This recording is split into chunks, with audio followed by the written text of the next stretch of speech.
Silakan Sheryl. Proses denudasi atau pendataran muka bumi menjadi proses yang dominan di Pulau Kalimantan saat ini. Sebab tenaga endogen atau proses vulkanisme dan tektonisme tidak lagi aktif bekerja di Pulau Kalimantan.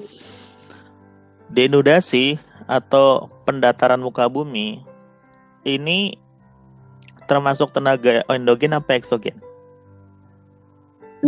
Eksogen. Eksogen. Jadi denudasi itu sebenarnya erosi lanjut ya. Artinya erosi yang sudah sangat lanjut, artinya erosi yang sudah terjadi terus-menerus. Bukan di awal-awal, nah erosi lanjut. Nah, erosi sendiri itu bagian dari eksogen. Berarti dengan kata lain, bisa nggak kalau kemudian proses denudasi kita ganti dengan kata eksogen? Jadi kalimatnya misalnya begini, proses eksogen menjadi proses yang dominan di Pulau Kalimantan saat ini. Kenapa eksogen yang dominan? Sebabnya tenaga endogen tidak aktif lagi. Bisa nggak kalau kayak gitu? Kayaknya kalau yang pernyataan pertama diganti eksogen nggak bisa Kak. Soalnya kan eksogen ada banyak. Nggak bisa ya? Ya. Oke, meskipun denudasi udah pasti eksogen kan? Nah, oke. Kalau gitu berarti pernyataan satu benar nggak? Benar. Benar. Nah, pernyataan dua bisa jadi penyebab nggak? Ketika denudasi itu salah satu dari eksogen itu yang lebih dominan, gara-garanya karena tenaga endogennya tidak aktif lagi, benar nggak? Nggak bisa dijadiin sebab. Kalau kakak tanya, kenapa proses denudasi itu yang dominan dan denudasi itu eksogen? Bingung Kak. Bingung. Oke. Jadi sebenarnya kan kebalikan dari eksogen adalah endogen kan ya? Nah, ketika misalnya kakak kasih contoh ya, Dek. Salah satu yang membuat kita sering sakit hati dengan orang lain adalah karena kita sering ngarep, betul nggak? Nah, berarti solusinya jangan ngarep. Bener nggak? Artinya solusi dari sakit hati karena sering ngarep, ya jangan ngarep. Nah, itu berarti kan kebalikannya kan ya? Iya. Nah, di sini juga sama nih. Denudasi itu salah satu contoh dari eksogen. Berarti kita bisa berpikir kita, proses alur berpikir kita, oh, kalau gitu kalau denudasi adalah eksogen dan itu dibilang bahwa eksogen adalah proses dominan di Pulau Kalimantan saat ini, kalau ditanya kenapa eksogen yang lebih dominan, bisa nggak dijawab dengan ya karena endogennya udah nggak aktif? Bisa. Oke. Nah, sekarang kita lihat apakah betul proses endogen yaitu vulkanisme dan tektonisme tidak aktif lagi di Kalimantan? Benar. Alasannya apa? Kenapa benar? Karena Kalimantan nggak dilewatin lempeng, aktif. Oke, jadi Pulau Kalimantan itu jauh dari batas lempeng dan konon katanya gunung api aktifnya sudah tidak gunung apinya udah tidak aktif, artinya udah tua banget ya. Gunung apinya udah tua banget sehingga tidak ada pembentukan, tidak ada letusan gunung, tidak ada magma yang keluar. Karena kan yang membentuk muka bumi kadang-kadang bisa juga dari magma yang ketika keluar lalu membeku. Nah, ketika itu nggak ada, berarti nggak ada pembentukan morfologi baru. Nah, makanya disebut tidak aktif lagi. Berarti pernyataan 2 benar, tadi pernyataan 1 juga benar. Dan kesimpulannya tadi bisa sebab akibat? Bisa ya? Oke. Jadi kenapa eksogennya yang lebih dominan? Ya karena tenaga endogennya udah nggak aktif. Kan gitu. Oke, thank you Sheryl. 41. Siapa dia yang jawab? Silakan Yang belum siapa tadi? Yunsan ya? Iya, Pak. Yunsan belum kan, Mas? Hmm. Silakan. Makhluk yang hidup dalam air Samudra Pasifik terhambat persebarannya ke Samudra Atlantik oleh benua Amerika. Sebab persebaran rumput laut yang hidup di dalam air akan terhambat oleh daratan. Ini benua Amerika. Di sebelah baratnya adalah Samudra Pasifik. Sebelah timur Amerika adalah Samudra Atlantik. Bahkan batas Samudra Pasifik dan Atlantik di perairannya juga ada batas. Pernah lihat nggak, Mas? Perairan Samudra Atlantik dengan Pasifik itu seperti ada batas, nggak ketemu. Yang beda warna biasanya. Iya. Pernah lihat ya? Oke. Pernyataan 1 benar nggak? Benar? Benar. Pernyataan 2?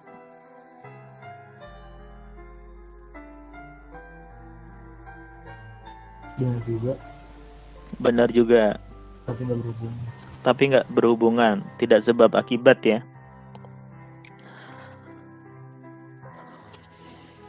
Kenapa nggak sebab akibat, Mas? Itu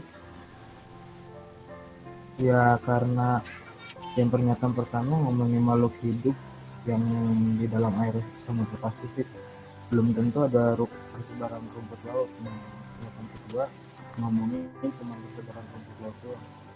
Oke. Dan makhluk hidup itu banyak ya? Iya. Bisa ikan, bisa putri duyung ya kan? Aquaman.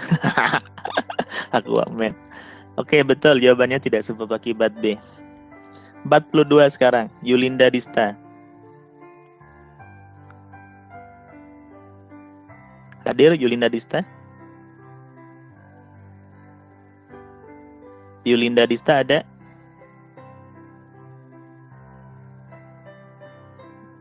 Yulinda hilang ya? Kalau hilang, Pijar ada Pijar? Mas Pijar? Nggak ada juga. Miftahur Ramadhani ada? Miftahur Ramadhani? Dani? Nggak ada. Kezia Huta Barat? Ada? Ada, Kak. Alhamdulillah. Oke, Kezia sekarang. Kerjasama industri mobil antara Jepang dan Indonesia berdampak pada perubahan wilayah rural Kabupaten Karawang, Jawa Barat. Sebab perbedaan modal dan peluang usaha dapat melahirkan kerjasama industri antar dua negara. Pernyataan itu benar. Rural itu desa ya. Rural itu artinya desa. Nah, kerjasama industri mobil antara Jepang dan Indonesia berdampak pada perubahan wilayah desa di Kabupaten Karawang. Betul? Betul ya, Pak? Betul. Coba kira-kira perubahannya seperti apa, Dek? Tadinya desa, rural. Ketika ada kerjasama industri mobil antara Jepang dengan Indonesia, menjadikan wilayah desa Karawang berubah. Berubahnya seperti apa? Jadi apa? Yang tadinya desa menjadi apa setelah ada industri? Jadi berupa pabrik-pabrik. Pabrik ya, betul sekali. Jadi pernyataan 1 benar. Pernyataan 2?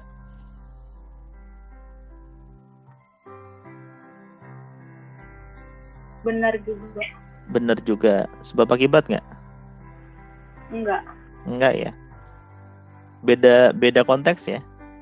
Yang atas perubahan wilayah rural akibat industri, yang kedua latar belakang terjadi kerjasama. Jadi udah beda konteks. Betul B. Oke, selanjutnya sekarang Nifani ada Nifani?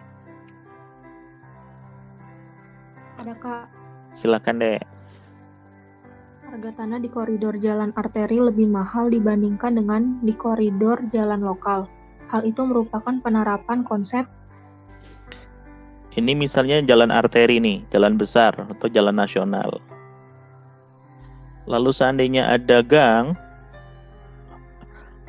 ini jalan lokal di sini nih, jalan lokal.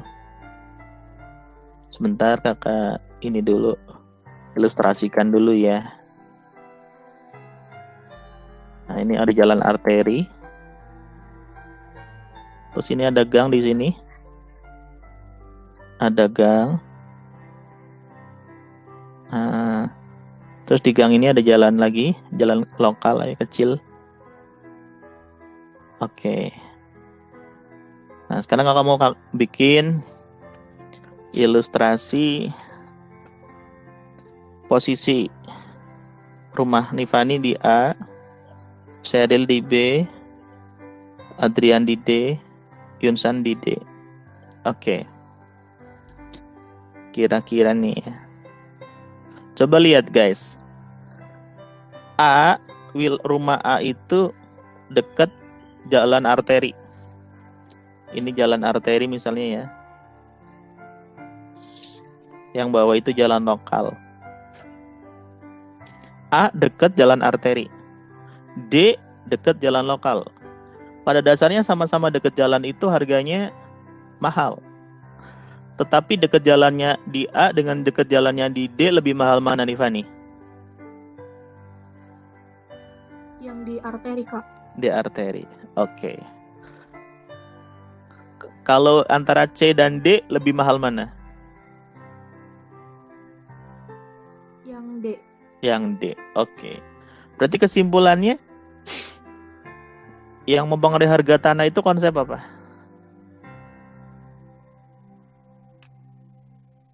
Aksesibilitas sama lokasi bukan?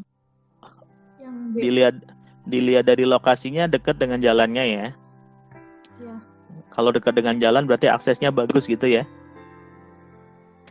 Oke. Sementara aglomerasi itu adalah pemusatan. Kalau integrasi itu bukan konsep ya.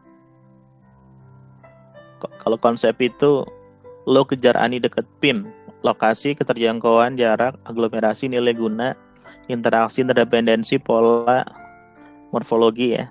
Jadi nggak ada konsep integrasi. Jawabannya betul. Lokasi dan aksesibilitas B. Nah, jadi harga di A paling mahal. Oke, betul jawabannya B, bebek. Selanjutnya, nomor 44. Hikmat Nisa, ada Hikmat Nisa? Ada, Kak. Ada, silahkan deh. Kenaikan suhu air laut di Indonesia yang merupakan indikasi perubahan iklim dapat mengakibatkan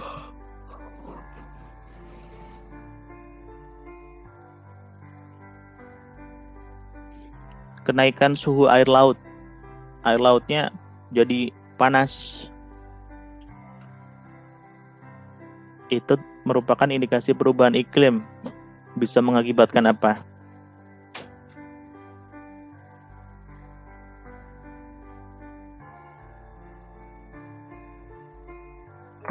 Benar semua nggak sih, Kak?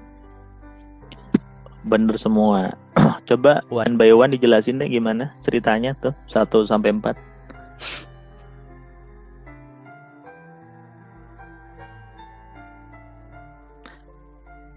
Abrasi itu beri abrasi.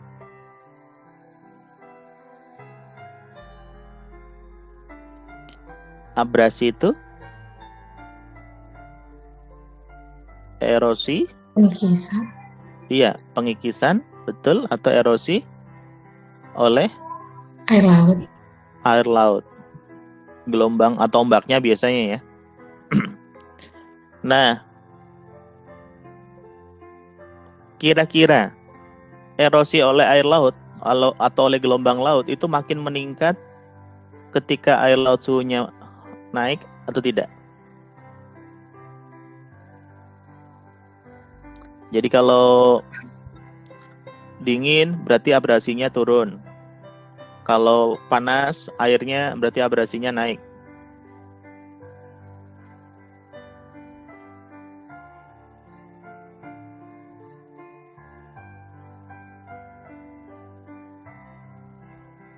Kebayang nggak?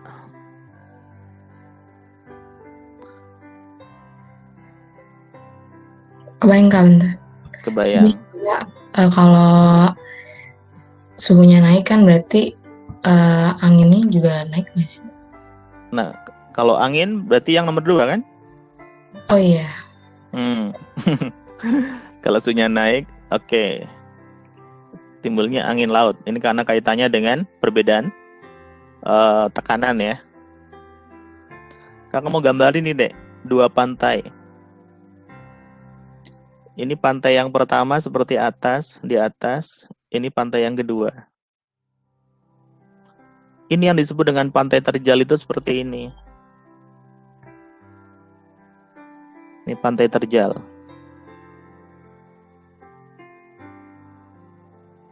Kalau ini namanya pantai landai. Ini pantai landai. Kira-kira kalau ngomongin abrasi,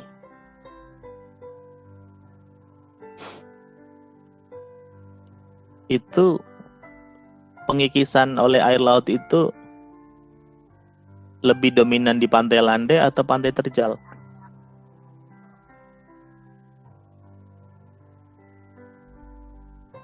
terjal. Yang tererosi yang mana?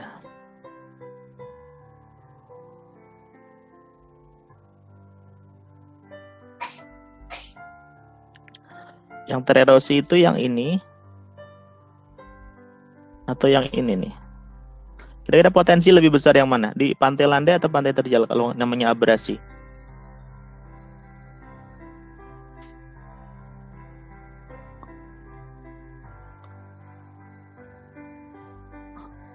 Kebayang nggak, Dek? Enggak. Enggak. Jadi sebenarnya pantai terjal itu konon katanya dulunya itu memang akibat abrasi. Justru dia jadi terjal karena abrasi. Tapi kalau udah terjal,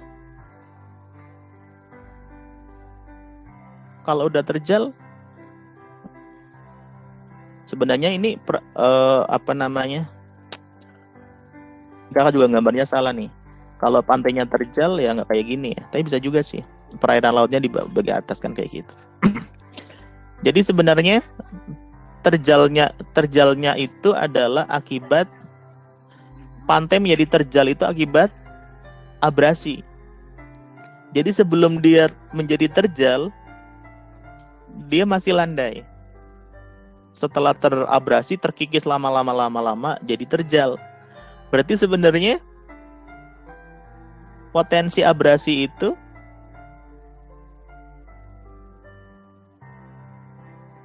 paling besar Pantai pada saat dia landai atau sudah terjal? landai. Landai. Karena pantai terjal itu adalah dampak dari abrasi itu sendiri. Kalau udah terjal ya wes, kan gitu. Nah, tapi yang jadi pertanyaan sederhana. Apa hubungan antara erosi oleh gelombang laut dengan kenaikan suhu air laut, Dek?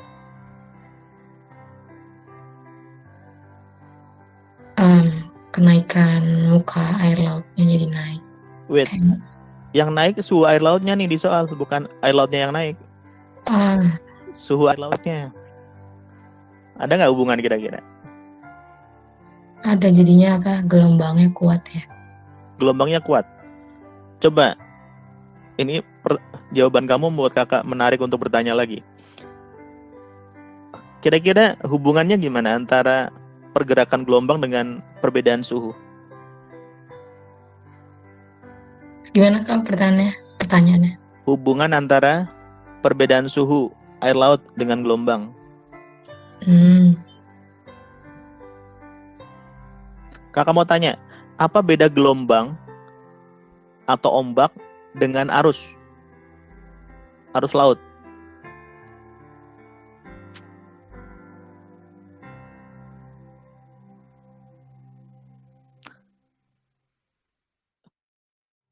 Kalau pernah dengar istilah arus lalu lintas nggak? Pernah. Pernah. Yang disebut dengan arus lalu lintas itu apa?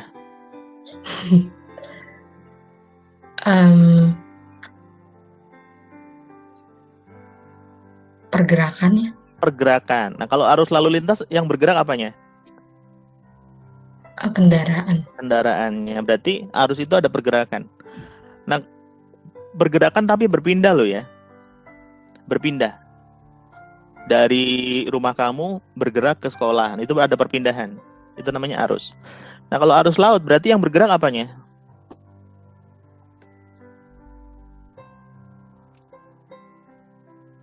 air lautnya lah. Ya kan? Iya, Nah, yang mengerosi itu arus laut atau ombak laut atau gelombang laut? gelombang. Gelombang. Gelombang itu bolak-balik nggak sih?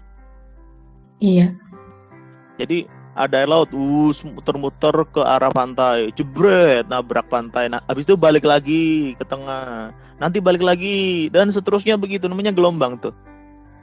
Sama nggak dengan arus?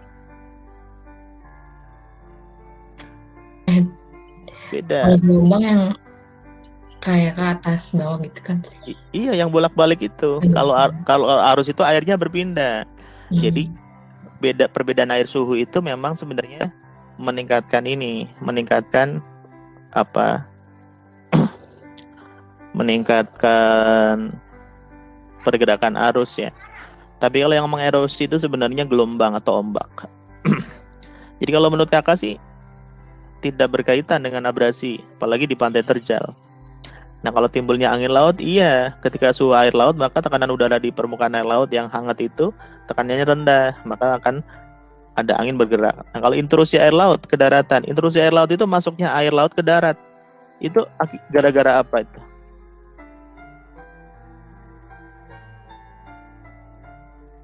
Itu terjadi karena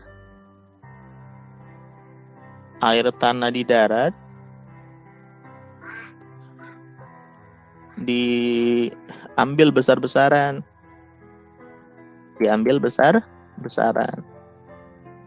sehingga ruang air tanah di darat itu kosong. Nah, kalau kosong akan ada pergerakan air laut ke daratan. Tapi karena ada kosong tadi, bukan karena perbedaan suhu ya. Gitu. Nah, kalau terumbu karang ketika suhu air laut menjadi panas, bisa rusak nggak?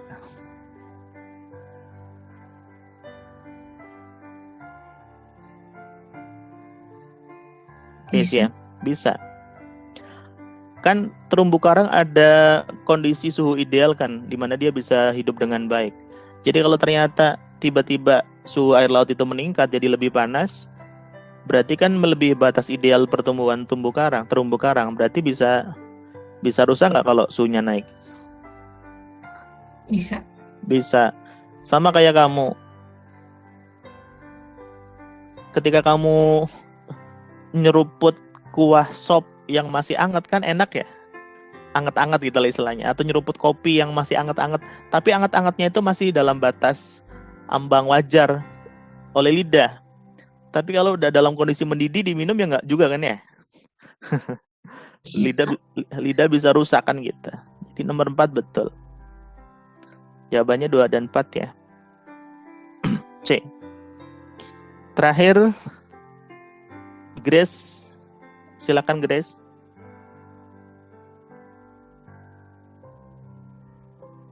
Grace, ada Grace? Iya, Kak. Nomor 45 deh. Penyebab utama penurunan angka kelahiran di seluruh kota di Indonesia adalah apa nih? Kenapa angka kelahiran turun? keluarga berencana. Keluarga berencana KB. Oke. Iya. Kamu tahu nggak deh cara kerja KB itu gimana? Enggak. Cara kerja KB itu kalau perempuan itu ada banyak macamnya. Ada minum pil, ada suntik, ada spiral, ada ini vasektomi ya. Intinya adalah baik yang disuntik maupun pil, obatnya itu mengandung hormon tertentu atau zat kimia tertentu yang berfungsi untuk mengurangi pertumbuhan sel telur. Kalau di laki-laki berarti untuk mengurangi pertumbuhan sperma. Dengan begitu berarti nanti potensi kehamilannya lebih rendah dibanding kalau tidak KB kan gitu. Nah, itu berarti mengurangi angka kelahiran, betul. Terus yang lainnya betul atau salah?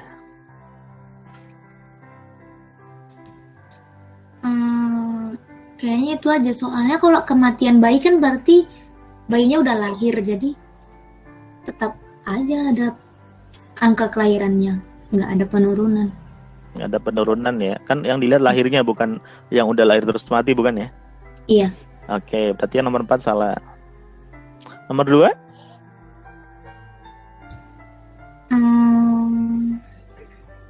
Kayaknya bisa deh, Kak. Apa contoh alat kontrasepsi? Nggak tahu.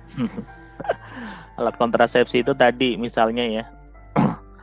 Jadi misalnya begini nih. Ada yang namanya tubektomi ya. Tubektomi apa vasektomi gitu. Jadi yang laki-laki itu saluran dari testosteron atau dari yang saluran keluarnya sperma itu menuju menuju tempat keluarnya sperma itu dipotong. Nah, misalnya dipotong pakai kawat, diikat atau apa ya, namanya alat kontrasepsi. Nah, tujuannya memang agar sperma nggak keluar. Nah, itu bisa mengurangi kelahiran nggak kalau kayak gitu? Bisa? Mungkin, Kak. Mungkin. Kan kelahiran itu kalau ada kehamilan itu kalau ada pertemuan antara sel telur wanita dengan sperma dari laki-laki kan? Iya, bisa. Iya, jadi kalau laki-lakinya ditahan spermanya ya nggak bisa ketemu sama sel telur, nggak bisa ketemuan, kan gitu. Bisa. Yang nomor 1 bisa nggak?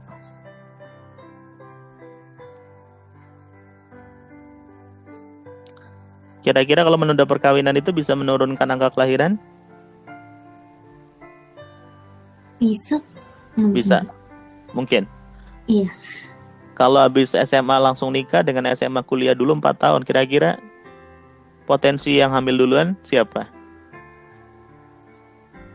Yang setelah SMA nikah? Setelah SMA nikah. Jadi potensi punya anaknya lebih banyak daripada yang belum nikah kan?